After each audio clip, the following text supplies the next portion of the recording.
Yo tout le monde, c'est Wartok. Aujourd'hui on se trouve une vidéo par rapport à trois pépites du Barça qui pourront exploser durant cette saison. Et en gros, le but de la vidéo sera de parler de trois joueurs qui auront le plus de chances de réussir au Barça cette saison. Parce qu'en gros, ce qu'il faut savoir, c'est qu'il y a plein de pépites à la Masia qui pourront exploser, plein de pépites qui ont un fort potentiel et qu'on promet un bon avenir, tout ça. Maintenant, le but de la vidéo, c'est vraiment pas ça. C'est vraiment de voir en fait les postes où il y a clairement un manque côté Barça et des joueurs qui auront du temps de jeu parce qu'en gros, il y a véritablement un manque au Barça à ces postes-là. Donc du coup, c'est vraiment des joueurs qui sont déjà très bons, qui ont un fort potentiel, tout ça, mais en plus de ça, où ils auront leur chance, c'est ça que je veux dire. Après, bien évidemment, par exemple, Mingueza, à son passé, il a explosé, on s'attendait vraiment pas, mais c'est parce qu'il y a eu pas mal de blessures, pas mal de joueurs absents, tout ça, qui ont fait qu'il a eu sa chance, et puis au final, il a réussi à s'imposer petit à petit. Donc ce genre de joueurs-là, c'est compliqué de prédire, mais en tout cas, ces trois-là, je sais très bien qu'ils auront leur chance, et c'est pour ça que je vais en parler donc dans cette vidéo-là. On va commencer par le premier qui est Youssouf Demir. Alors vous avez tous entendu parler de lui. Il a seulement 18 ans. Alors lui en fait c'est pas un joueur qui vient de la Masia. Il a été recruté du côté de Vienne. Donc c'est un prêt plus option d'achat de 10 millions d'euros. Et donc lui par rapport à ses caractéristiques c'est qu'il peut jouer en 10 en tant qu'ailier droit ou en tant qu'ailier gauche.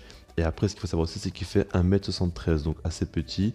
Pour vous dire, maintenant le truc c'est qu'il jouera certainement en tant qu'ailier droit. En fait, ce qu'il faut savoir, c'est qu'au poste d'ailier droit, Trincao est parti en prêt. Du coup, le Barça a fait monter, enfin, devrait faire monter plutôt Colado en équipe première. Et Youssouf Demir, lui, il devrait partir dans l'équipe B. Maintenant, il aura aussi sa chance parce qu'on sait très bien qu'au niveau des ailiers côté Barça, des ailiers percutants, on n'en a pas beaucoup. Dembélé actuellement est blessé. Trincao, lui, est en prêt. Donc, au début de saison, ils auront leur chance, que ce soit Colado ou Youssouf Demir. En plus, ça, la pré-saison va commencer là. Déjà, dès aujourd'hui, il y aura une vidéo.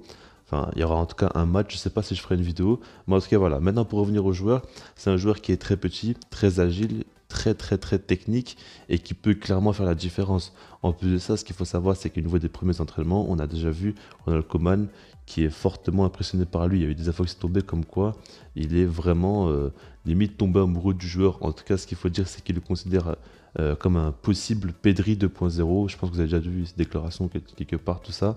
Mais voilà, c'est assez intéressant. Donc c'est sûr qu'il donnera sa chance. En plus, ça, il aime beaucoup faire jouer les jeunes, on a vu la saison passée.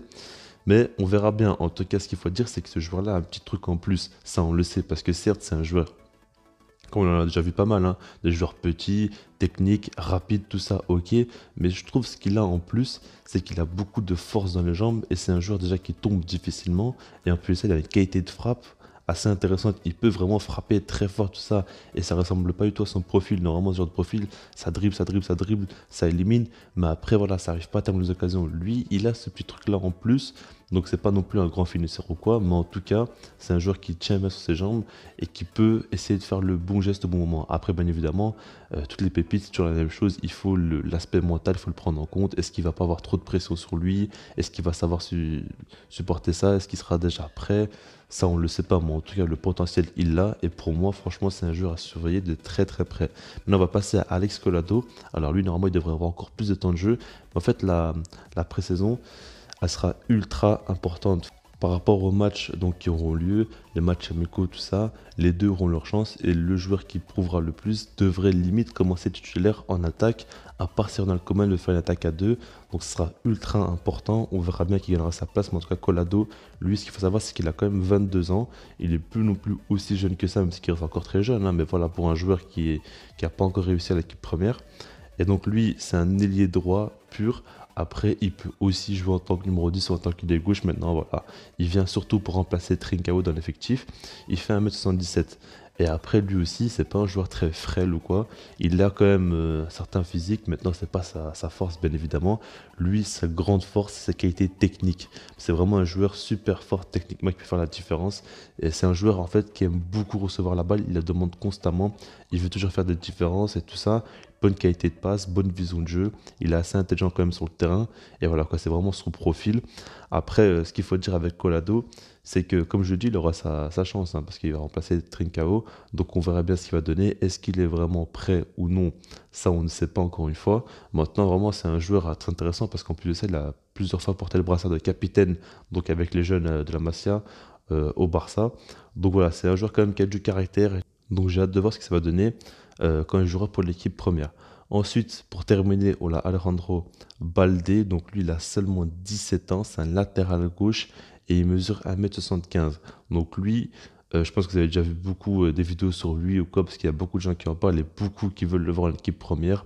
En fait, c'est vraiment le latéral moderne, on va dire. Il ressemble beaucoup à Alphonso Davies par rapport à son style de jeu et limite même un petit peu physiquement, même si que voilà quoi, c'est un petit peu approximatif. Mais en tout cas, voilà, c'est vraiment un latéral qui va très très très très vite et qui est assez physique quand même. Il n'est pas du tout frêle, encore une fois. C'est trois joueurs quand même qui sont pas non plus dégueux au niveau du physique et c'est assez intéressant parce que ça ressemble pas trop à la Masia. Il y a beaucoup de joueurs quand même qui sont très minces, très, on va dire, facilement bougeables, tout ça. Mais là, c'est pas trop leur cas. Mais voilà, par rapport à Baldé, c'est vraiment un latéral ultra, ultra offensif qui apporte énormément et il est beaucoup plus à l'aise offensivement que défensivement. Et c'est un profil intéressant, c'est le type de profil de latéraux qu'on recherche au Barça. Et puis ce qu'il faut dire, c'est que Junior Firpo est parti. Donc s'il n'y a pas une recrue, ça va être la doublure de Jordi Alba. Maintenant, on ne sait pas encore parce que la Porta, lui, voudrait recruter un latéral gauche et voudrait encore le laisser à la Masia, encore un petit peu s'aguerrir, tout ça. Parce qu'il est peut-être pas forcément encore prêt, il a seulement 17 ans. Il a un profil vraiment très intéressant. Maintenant, il faut quand même laisser le temps un petit peu parce qu'ici, dès aujourd'hui, il est la doublure de Jordi Alba. Il aura quand même beaucoup de pression sur lui. Imaginez si un jour Alba se blesse ou quoi, il devra jouer directement les gros matchs. Ça sera peut-être un petit peu tôt pour lui. Faudra voir. Mais en tout cas, c'est un joueur que j'ai hâte de voir et j'espère vraiment qu'il pourra réussir au Barça parce qu'il a, comme je le dis, vraiment un profil ultra intéressant et qui pourrait beaucoup apporter à l'effectif.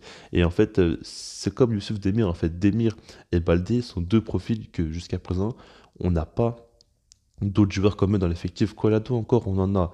Mais Demir et Baldé, c'est deux profils qu'on n'a pas. Et c'est pour ça que Koeman va sûrement le faire jouer.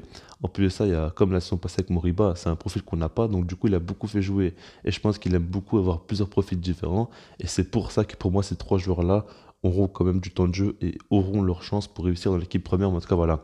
Sur le commentaire, qui voyez-vous vraiment réussir dans cette équipe-là? Qui misez-vous le plus et tout ça? En tout cas, voilà. Je sais pas ce que vous en pensez. Puis sinon, moi, je dis peace.